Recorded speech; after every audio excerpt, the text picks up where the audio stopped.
reminder, this event is going to be recorded and it will be shared on the Kirwan Institute's website. I'll go ahead and put that link in the chat, as well as on the Office of Student Life's website. And I will go ahead and make sure that it gets emailed out to all participants and shared on our social media and whatnot, so that anybody who didn't have a chance to join us live is able to kind of recap and watch the presentation.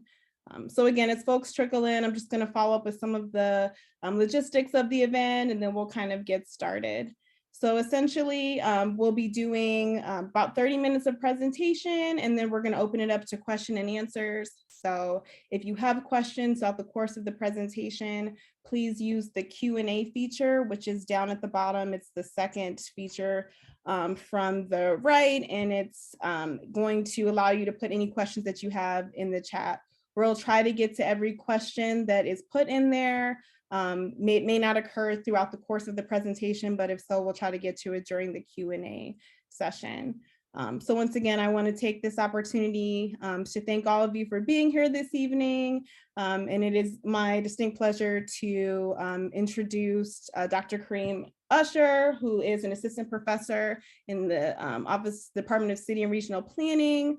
Ms. Peg Williams, who is a board member for the OneLinden Cooperatives, and Mr. Matthew Betcher, who is a board member for one of the OneLinden Cooperatives, a Linden resident, as well as a member of Linden Life Fellowship Church. So I'm going to kick it off to Kareem, and I hope everybody enjoys the presentation.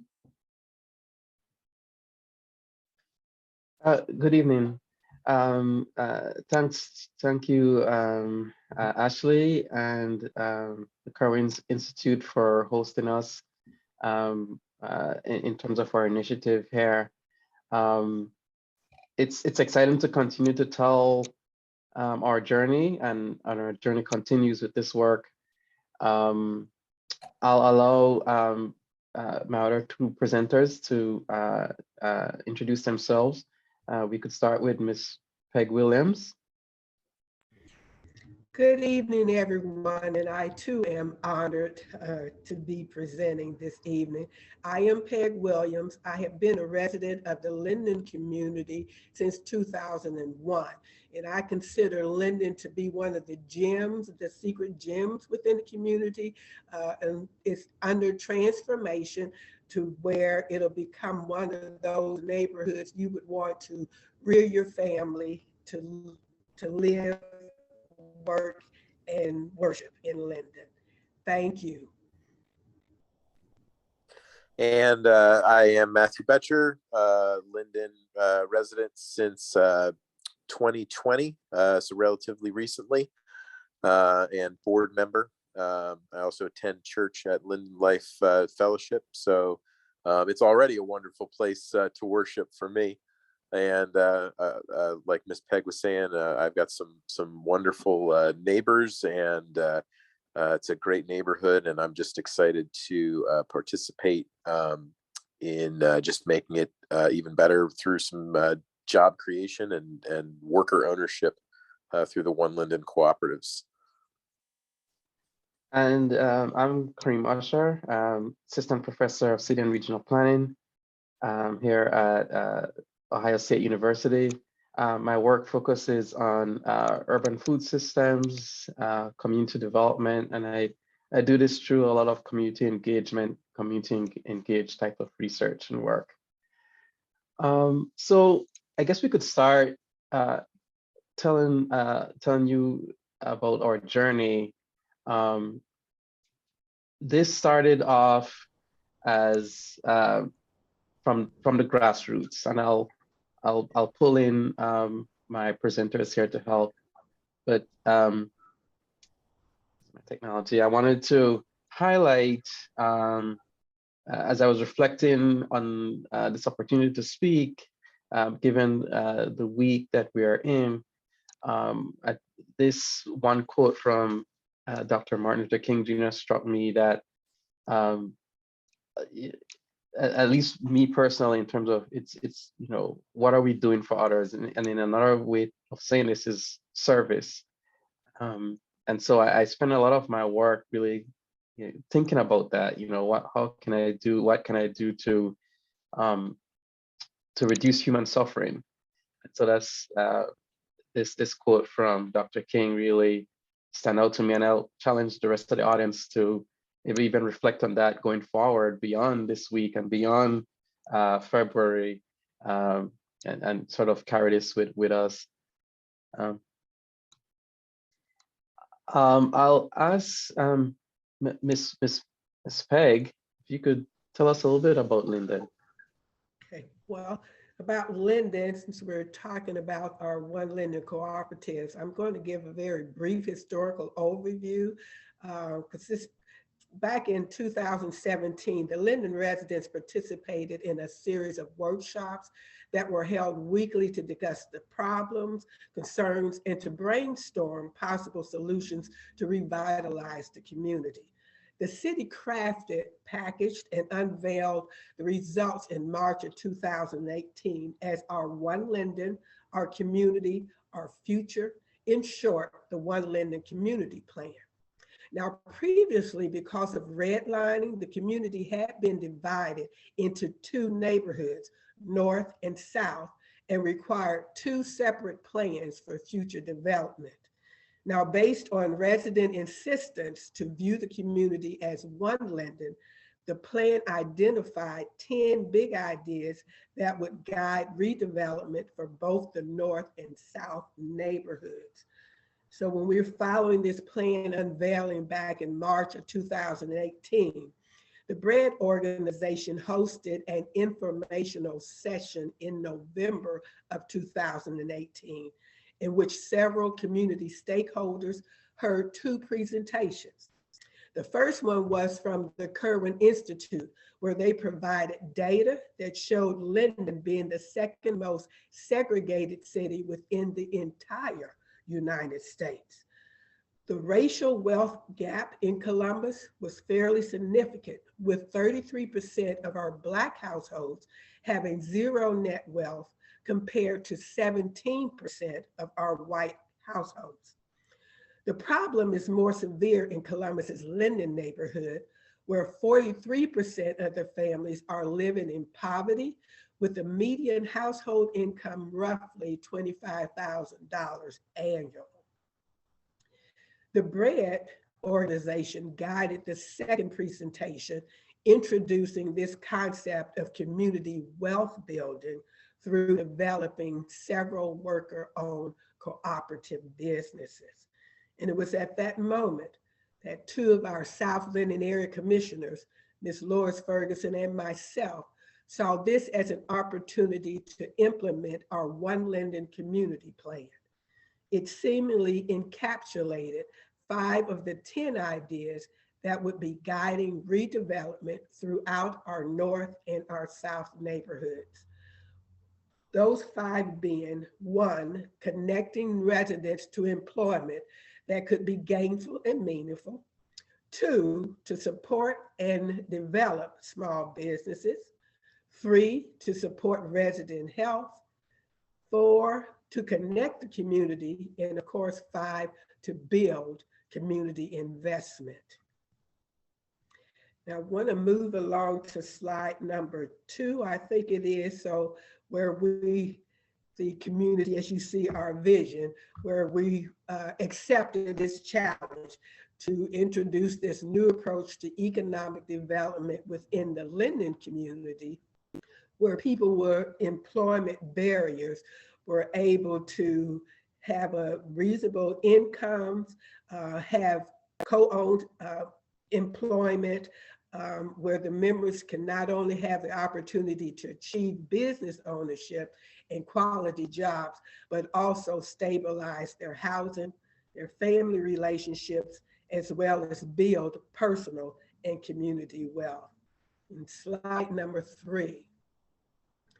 As you move into slide number 3, you can plainly see that this slide captures cooperative businesses formed as early as 1752, wherein one of America's founding fathers, Mr. Benjamin Franklin, helped found the Philadelphia Contributorship, a mutual insurance company for fire insurance.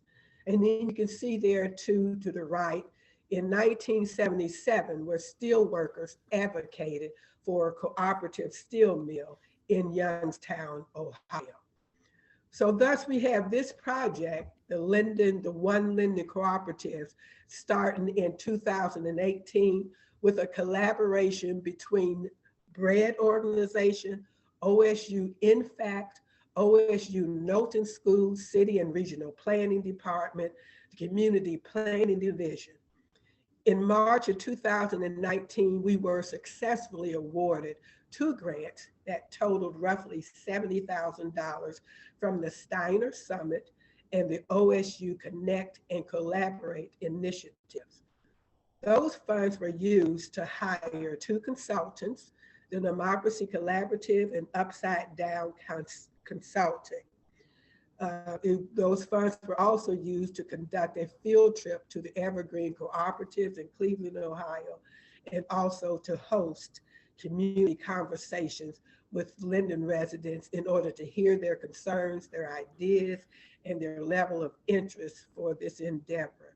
And of course, a number of our residents were receptive to the idea of owning a community-based business that would enable them to gain meaningful and employment and that offered current standard living wage. Yes, just to add a little bit here on showing that our approach to wealth building in Linden is to develop a worker-owned co-op that's centered around a food business. And here we're showing that the use of cooperatives is not new, right? So we're not experimenting. This is an established method of community building, as we've seen over hundreds of years here in the United States, and even here in Ohio, in Youngstown, to help steel workers in the mid-70s. So this is not something that it's theoretical or it's experimental. We have documented success using the cooperative method, and what we're trying to do is to create living wage jobs around this co-op. We'll be able to add other types of businesses under it, and hopefully be able to grow the co-op. I wanted to back up a little bit and just to mention the coalition that we have. We have Linden residents, such as Ms. Peg and Matthew Betcher. We have the Bread Organization, which is a coalition of faith-based agencies. And we have Ohio State University and my Department of City and Regional Planning through InFact, which is one of our discovery themes. The residents of Linden, as Ms. Pike pointed out, we're actually working on this concept way before through putting together a community plan. They reached out to our, Vice President of Outreach at the time, who connected me through InFact, and that's sort of how my personage got involved in the project. My work was to really help to bring leverage the skills and resources of Ohio State University, which is a major player within our community, to see how we can improve not just the minds of our students coming into the institution, but the community, the physical community and people that surround our campus. And so that's how I became involved, and OSU became connected to the project. Let's see here.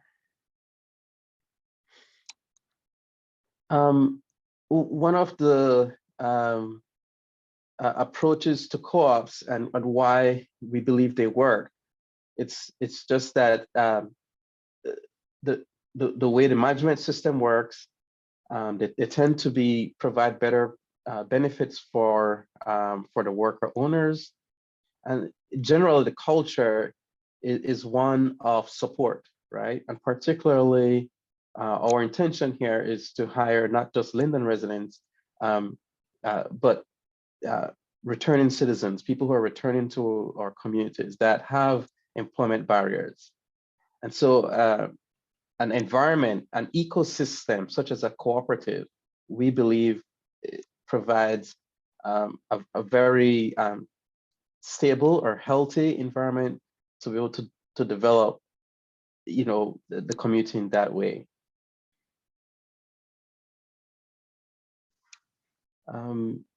Again, here are some more recent examples.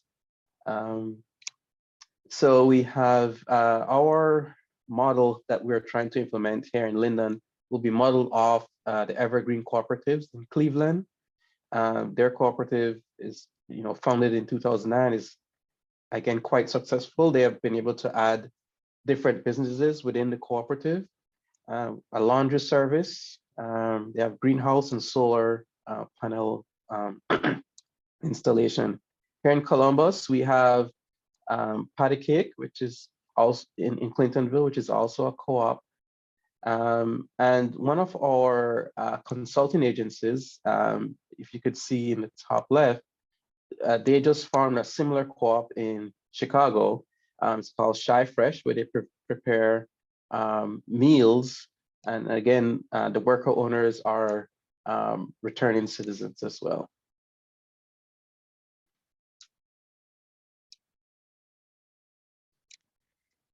And so the model that we're thinking of here is OSU, through its goal to provide 40% of food sold on campus to be local and sustainable by the year 2025. We are able to we would be sufficient for that. So our mission is to develop sort of a value-added business to locally produce food. OSU would be one of the major buyers, along with our hospital systems and other restaurants within the area. And so that way, OneLinden Cooperatives is able to produce, whether it's tomato paste or salsa for cafeteria here on campus, but also be able to sell this to other local businesses within the area.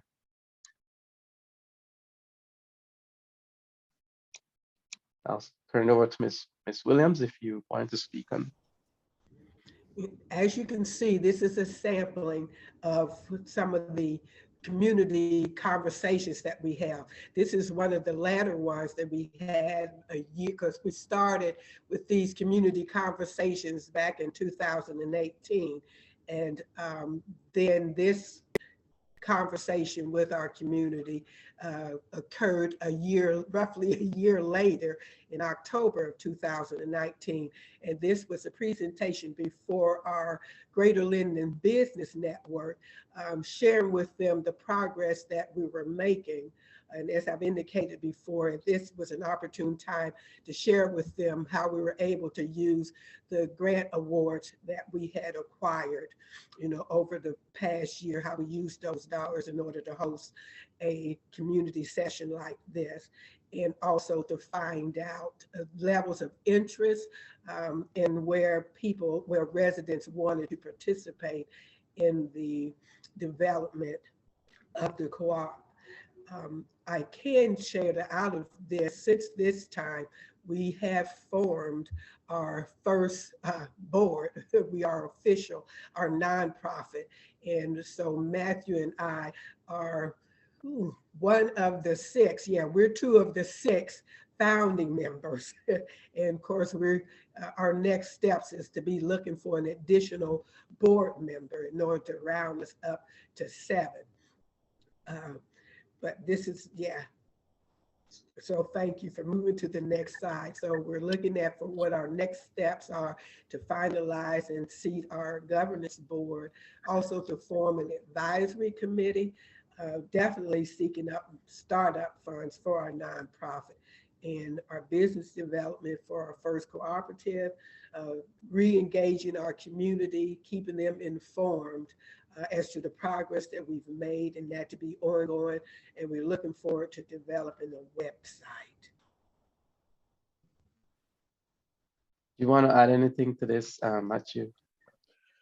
Yeah, I was just going to say that these next steps are not necessarily sequential either. We are kind of working on a number of them all at the same time. As Ms. Peg said, we're working on getting our final board member, but at the same time, we're interviewing potential board members who, when we speak to them, it turns out, they might be better on an advisory committee. And those are people that don't necessarily have the skin in the game that a Linden resident might, but have a certain area of expertise that really benefits the board. So they would be advising the governance board on, whether it's a business related or technical related or any number of areas where, even though I work with a fantastic group of people on the board who never cease to amaze me at what they already know, we obviously don't have every skill that we need. And so that's where that advisory committee comes into play. We've already secured some startup funds for the nonprofit through grants, and we're taking meetings regularly to try and raise the rest of the startup funds we need. Primarily what we're looking to do next with those funds is to hire an executive director, whose then their job would be to be raising the rest of that startup capital so that we can then launch, develop and launch that first cooperative. One of the things I wanted to mention, Dr. Kareem, when you were talking about Evergreen, and I wanted to make a connection to our name is OneLinden Cooperatives, plural, because this is just the first cooperative that we're talking about. But one of the cool things about networks of cooperatives is that theoretically we will be able to have our second and third and fourth cooperatives be ones that support the first, and then each support each other. You create a web of support as you go, in just a really organic and exciting way. So obviously I'm most excited to get this first one off the ground, but I'm even more excited just to see what sort of web of cooperatives gets built up over time. So I'm definitely excited to be in this for the long haul and see what this develops into over many years, not just the next year.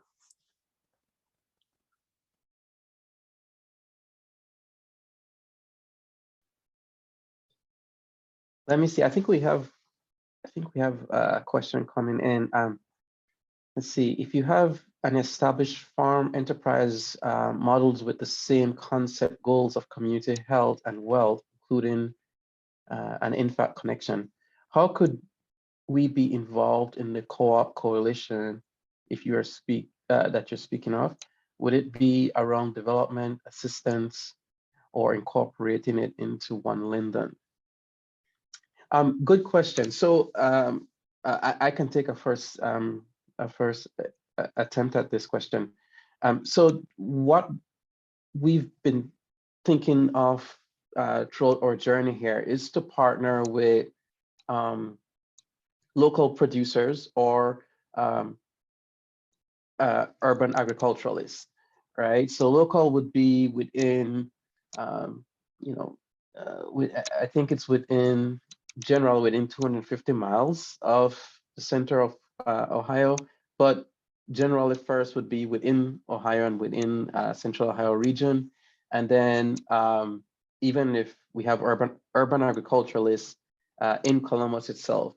And so if we can develop a relationship with growers, this first cooperative would be sort of providing some sort of light processing of that produce, right? So I've used tomato before because during our conversations with Ohio State, one of the needs that was pointed out to us was perhaps, if we could make some sort of tomato-based product, right? Tomatoes grow well here in Ohio, and and it's not it doesn't take that much to process into different produce that could be used to create different meals. So what we're also putting a lot of our effort into is to developing relationships with local growers. It wouldn't be incorporated into OneLinden per se. At this point, our idea is just to create that relationship and then be able to accept the produce and then add value to it. I see one question there from a Mr. Chris Cloth, I think is how he's pronouncing his name, where he's questioning the community conversations that were conducted. It was a mixture of all of those, Mr. Cloth, where we had, with residents within the community attended our conversation, and it was us, meaning Professor Kareem, Dr. Usher, and myself, and a number of the BREAD members that we facilitated those community conversations. And we also hired, and that's where our first set of dollars were used, where we were able to hire 2 consulting firms. One was the Democracy Collaborative, who had the expertise with engaging anchors. And they assisted us when it came to the phase where we needed to do our procurement studies. And they initiated those procurement studies, introduced us to those anchor institutions and conducted the procurement studies, and also produced the results of that procurement study. And then the upside down consulting were the expertise that we use for developing our business plan. So it was that mix of us from grassroots, from the community, as well as our collaborative partners.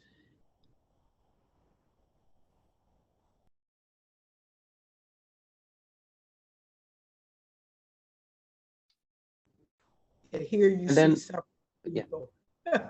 No, you go ahead, Ms. Faye. Yeah, Ms. Lois Ferguson, myself in the middle, and Sunday Corner. And all of us at the time, we were serving as area commissioners.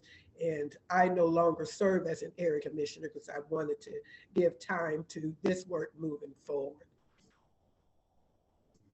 And you also see that we've been able to expand our little network, our collaboration. One of our newer partners is the ECD. I think that's Economic Community Development Institute, where you utilizing, they're providing us some technical assistance. Yeah, so this has been certainly an exercise in coalition building. And for those who are planners who might be listening or logging in, this is collaborative planning at its finest example. So we were able to really expand ourselves and pull in different partners for their support. And in terms of community development research, again, to the extent that a community can reach outside of itself to acquire those resources, it improves its ability to effect positive change that it seeks. So for us, of course, the Ohio State University has been very supportive. For me, the College of Engineering, in fact, and the Knowlton School. BREAD as a major partner for us. And then our 2 consulting firms, the Democracy Collaborative and Upside Down Consulting. And then we also receive funds from the Ben Steiner Endowment Foundation. But again, there are so many other people, including students from the College of Food, Ag and Environmental Sciences, graduate students who worked with us. They have graduated and moved on, but again, during the formative period of this effort, our students helped with whether it's putting together flyers, organizing the listening sessions, making sure we had food. We just couldn't do it without them. It would be nice if if they were able to hear us and and our gratitude. So it really took a lot of work, and we're still pushing through. Yeah, Dr. Thank Krim, I think that was a great point about coalition building. I'm relatively new at doing this kind of work, and I'm struck by how every meeting, even though we sort of cover the basics of here's who we are and here's what we've done, almost always those meetings turn into, do you know this person? Do you know that person? You should talk to this person, talk to them about this, let them know I sent you. And just how much of this is just building that network of people. So yeah, I think that's an excellent point. And I'm excited because we're getting to a point where we're hearing a lot more of recommendations for people that we either have gotten in contact with or we are about to get in contact with. So I feel like we're sort of all of these strands of that web of support are sort of getting connected. We're not making a ton of new contacts at this point, which is exciting to feel like we sort of have picked everybody's brains and gotten all of those names down at this point. And piggyback on that, Matthew, what Matthew just said, and that's the one thing that I'm loving too, because I feel like when you start at the very beginning and you feel like you're not going anywhere, but you have talked with people early on, and now to be talking with people currently, telling us about someone that we had been in contact with early on to keep them within the loop.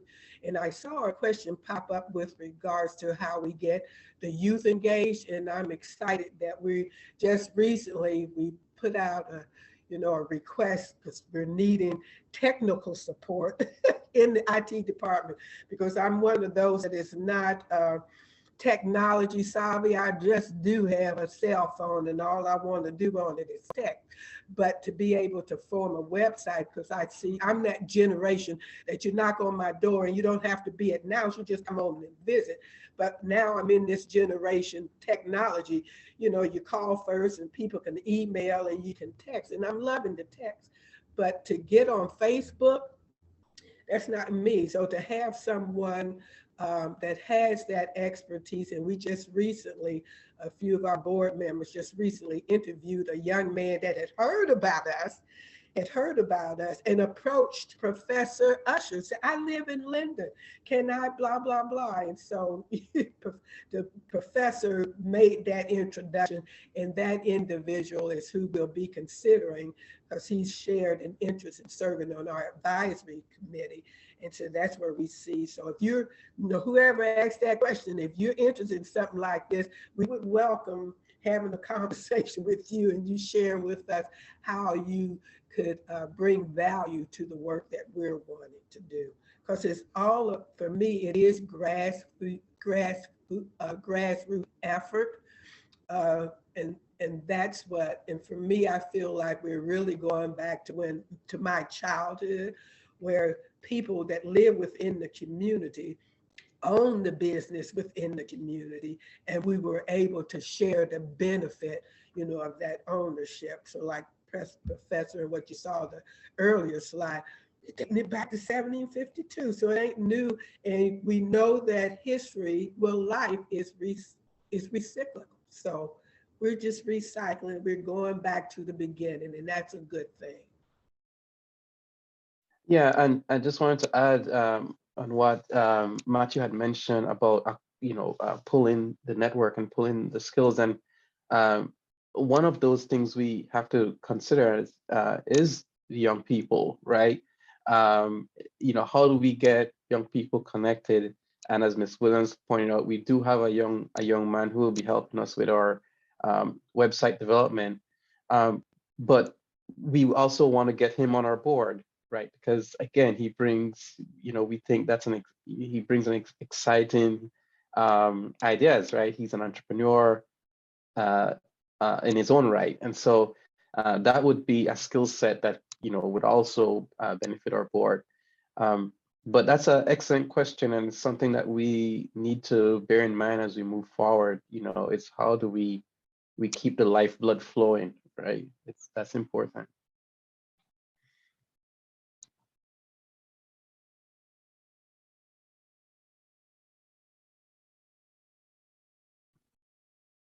So I see there's a question in the chat.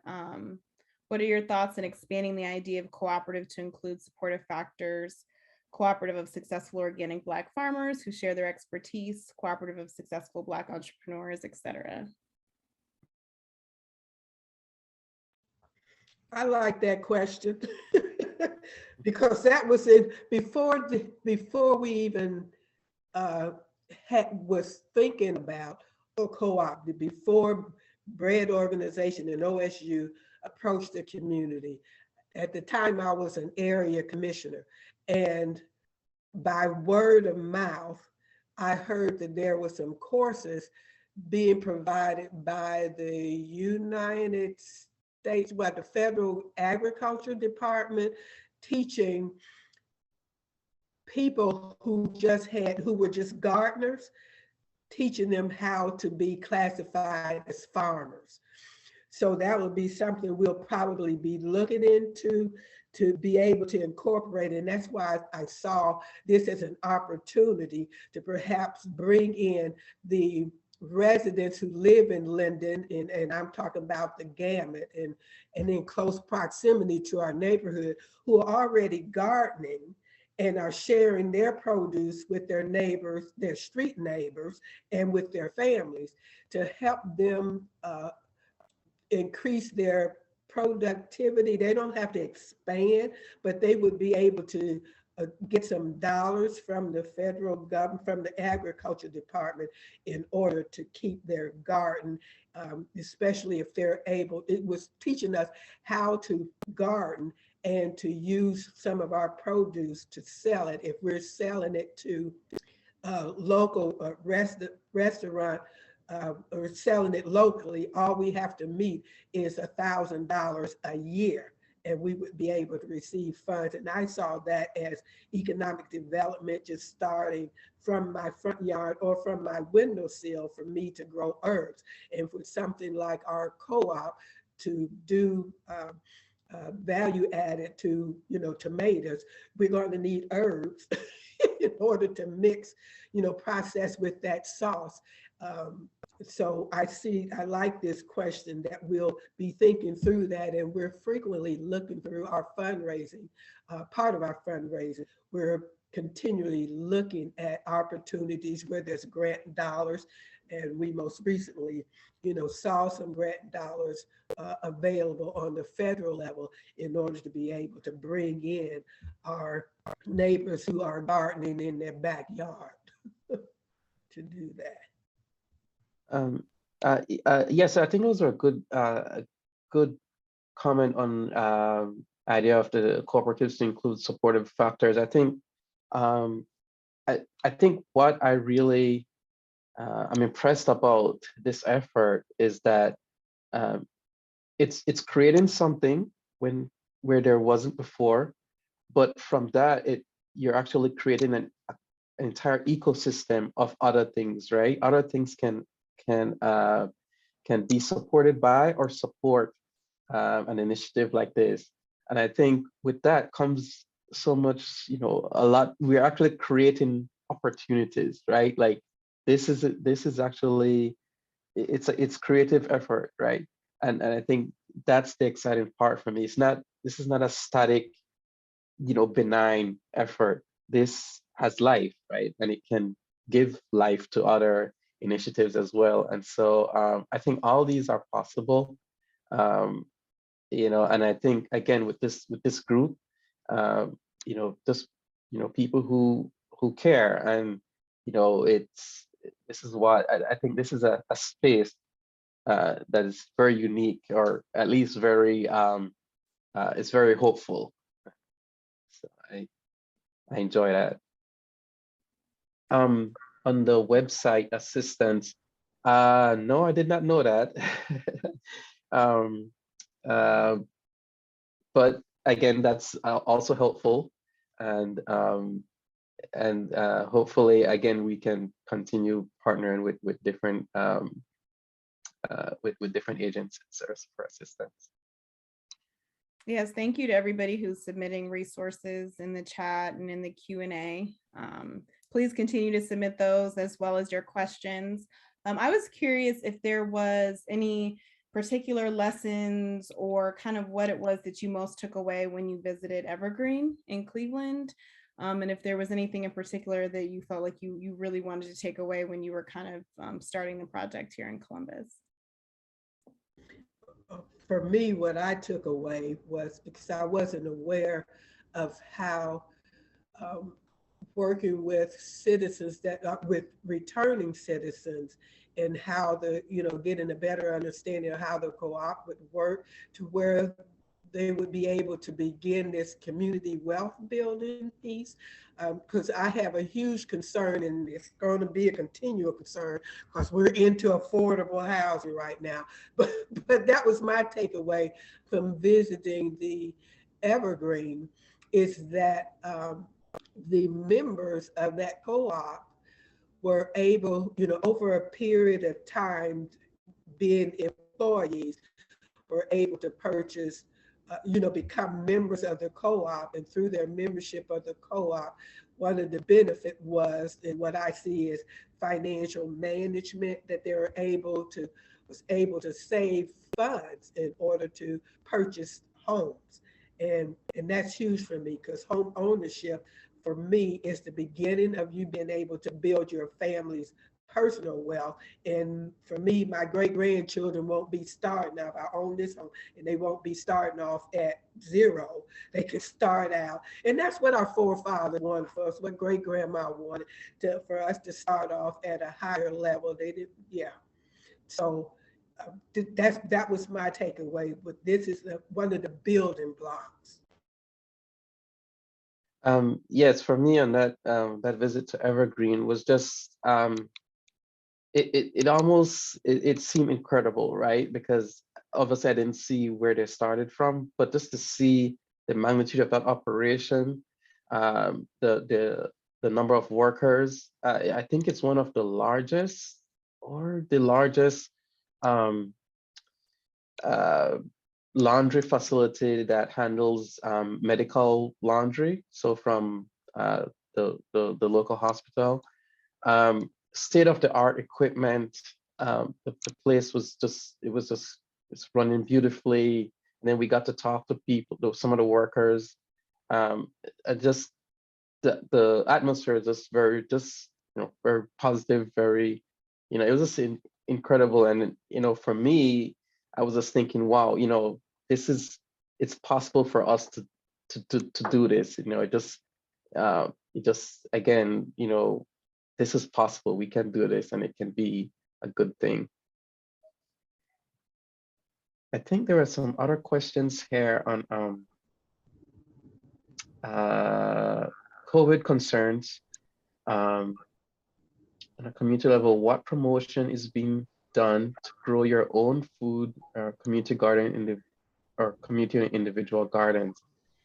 At this point, we have not explored growing our own food. We're just at this point focusing on being value added to locally produced food. Again, of course, protocols will have to be put in place, but so we're still just trying to grow this part in terms of value added, to the produce. But again, or in our name, it's cooperatives. And so there's space to continue to grow other businesses. One could be, maybe aquaponics or greenhouse or community garden or whatever. So there's, again, opportunities for that.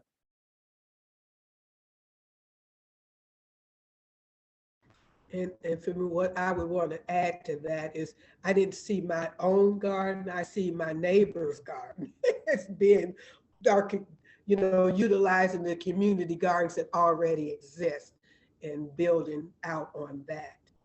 Because I want to share this wealth with all of my neighbors and not just me. That's definitely something we're going to put on our do list to work towards. Yeah, I was curious, as we kind of wrap up for each of you, I guess, and it may be things that you've already mentioned, but what do you consider, the most important lessons or takeaways from doing this type of work? And also what's you're most excited about in this upcoming year?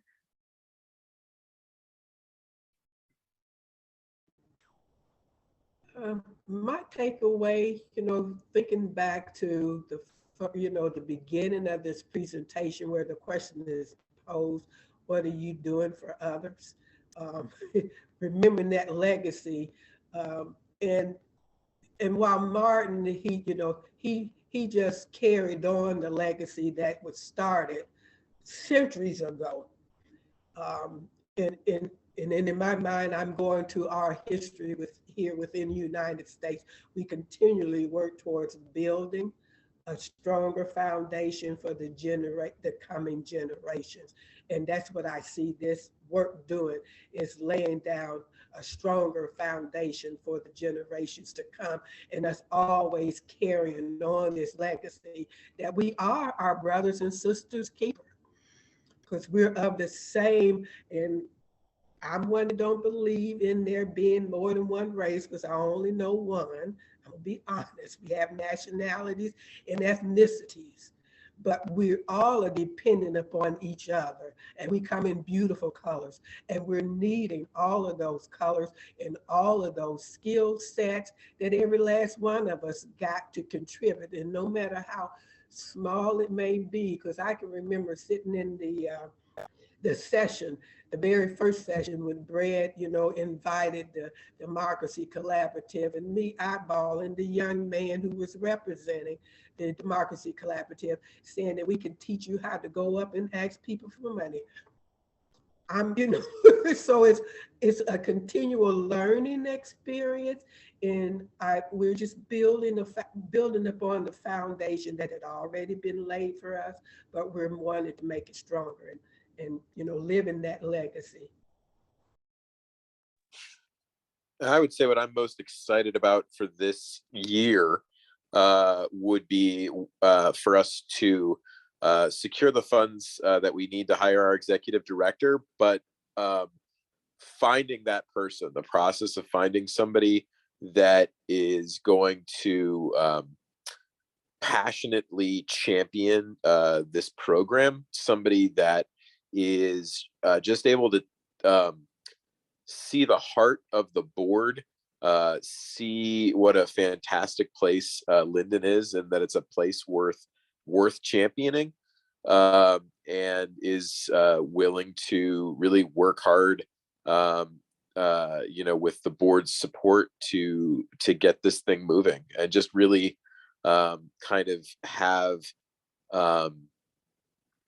that singular person that's really able to do a lot of the things that, I mean, the board is dedicated, but everybody on the board is volunteering out of the their spare time. They're all employed elsewhere, and so to have somebody that can make this not just something that's on their heart like it is for us, but that they are able to spend their days putting the work into to get this going. I'm really excited to meet that person and to know, when I've met that person, that this is the person that's going to take us to the next step and get us launched. And seeing that question about where the men, our board, I'm happy to say our board is dominantly male right now. And that's what I love, is that the men are showing up, for this effort. And there was one with regards to the COVID. And for me, a good takeaway is that even though COVID hit us in 2020, was declared the pandemic, so it kind of halted our procurement study, but we still moved on.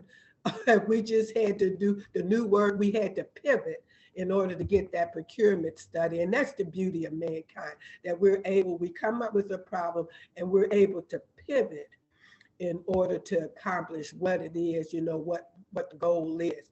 So yeah, we've got men on board, and the men are outnumbering the women on the board.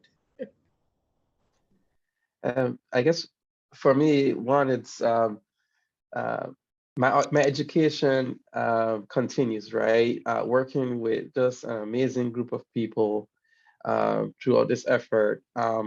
We pick each other up when one person is down. We've been through it. And that's just been incredible for me. And then sort of the professional mindedness. It's being a part um, of an institution like Ohio State that sees the value in this type of work, right? So for me, it's this is what enriches me, right? Is working in communities, is being able to meet people, sit at their dinner table and let's try to figure out how we can make some improvements together. And so just working with people to create something that is helpful. I think that's one of the things that that I take away. But for this year, I look back at the years past, and we were saying, "Wow, how good we will feel when we're finally incorporated, right? How good we will feel when we have our business plan. How good we will feel when we have our procurement study." And guess what? We got all of those things, as Ms. Peg mentioned, even through the pandemic, right? So for this year, and the year has just started, I'm thinking, wow, at the end of this year, how far more we will be, right? Whether it's our executive director or I keep praying for $1 million. So maybe this year we get $1 million. So, but yeah, I'm just always thinking, we've been aspiring for so long, and when you look back, we've actually accomplished a lot. I'm just looking forward to the rest of the year. Yeah, and this is my last thing I'm gonna say. As Matthew indicated, the takeaway too is that you've had this opportunity to meet people who share the same passion of wanting to be a part of the solution. Because we get a lot of complaints, but all the people that I've met with the bread organization, Professor Kareem and his team, everyone that I've met is part of this work. And we're going back to 2017, have had a passion for being a part of the solution and not just to be complaining, but wanting to find a solution. So that's what I'm loving, that I'm learning from all of them, board members too.